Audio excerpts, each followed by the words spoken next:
Alright, a CMC episode. I've been waiting for this. Now it's finally time to settle once and for all who is the best pony, because for the longest time it's been Pinkie Pie. But Season 4 sort of put Sweetie Belle in striking distance of that oh-so-coveted top spot in the court of my opinion. But Pinkie's been on point for the first 2 episodes of Season 5, widening the gap a little. So let's see how Sweetie Belle does in her first episode back. What? Not helping. Oh, she's only in the episode for a minute. And piss, I wanted this to be its own episode. Stupid, misleading trailer bullshit. I guess I'll talk about Apple Bloom then. Apple Bloom, and the 2 cool ones, start worrying about their futures again, because they can't help but project themselves onto others because they don't fully understand what a cutie mark is. Now, I'm no expert, but I always thought, a cutie mark is a representation of a pony's unique talents and skills. I could have sworn we've been over this before. Whatever. So it would be sort of hard to become really talented in something you're not passionate about. This design is obnoxious. It's a little clever because it's scissors, and the handles look like an apple, but the scissor part is open at the top, and the handle bits are touching at the bottom, so how do these scissors close? And secondly, how would an Earth Pony even operate scissors with a hoof? Wouldn't an Earth Pony barber have to use a Flowbee or something like that?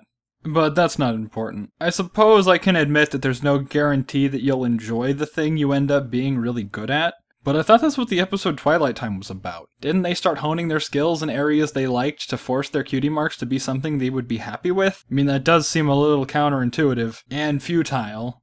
A cutie mark won't change you, no matter what you get.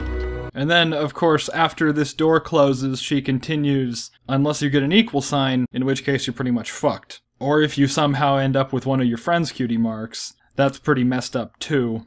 Or, you know, if you eat too much Heart's Desire and you get a whole shit ton of different cutie marks that force you to do completely irreverent things.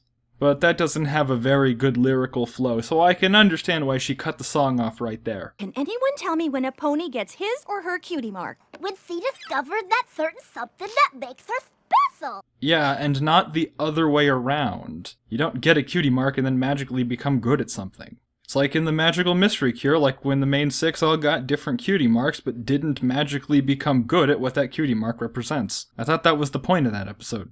And I could see how some ponies would get a cutie mark in their sleep, but it would be a creative profession, like a songwriter or an inventor. It came to me in a dream, and I forgot it in another dream. But not an exterminator, or a teacher. One day, when I was about your age, I woke up to find that a cutie mark had appeared. Wait, hold on, this story doesn't add up. Discovering what makes you unique isn't something that happens overnight. She said she chose to be a teacher after the cutie mark that she claims she woke up with proved that she was good at teaching? I had decided to become a teacher. But she already knew she was good at teaching and had no interest in it. Mayor Mare agrees with her, but then again she would say anything to get the vote.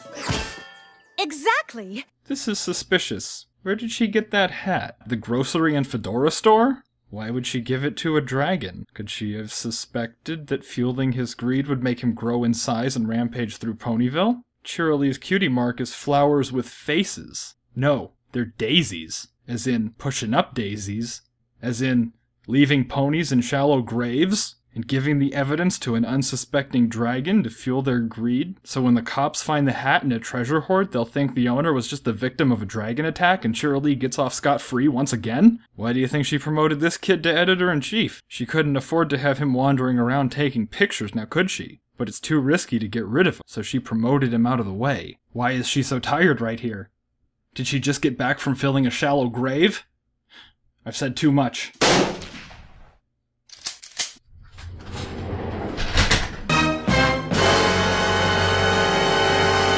So this episode has a dream inside of a dream inside of a dream inside of a dream setup. Which is really too bad because I already used up my Inception reference last week. You ever hear of Twitter mates? No, seriously, just unfollow Jaden Smith and you'll be fine. Wait. The dream sequences were all entertaining to watch in their own right. And it's not like I'm gonna go off on characterization within a nightmare, because it's a nightmare. I mean, it's supposed to be off. Apple Bloom isn't supposed to be thinking clearly. But these creepy wood sequences would have been less groan-worthy if we weren't already aware of a character who could remove unwanted cutie marks. It ends up being another pointless tease, just like at the end of Castlemania. I wonder what those two episodes have in common. Oh, they were both written by Josh Haber. He just loves the Apple family, doesn't he?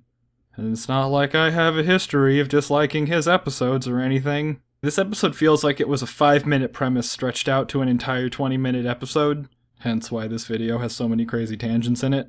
But even despite that, it's still Josh Haber's best episode. It was kind of fun in the sense that you could follow almost any line with an MLG wrecked montage. Well, you can't be a cutie mark crusader if you've already got your cutie mark.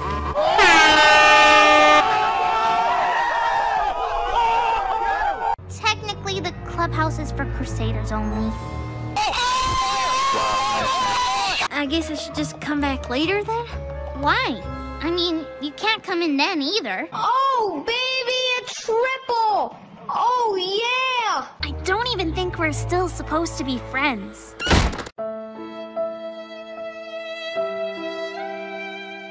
And this made me tear up. We're still asleep? Cool! And if it didn't have the same effect on you, you must not have a soul.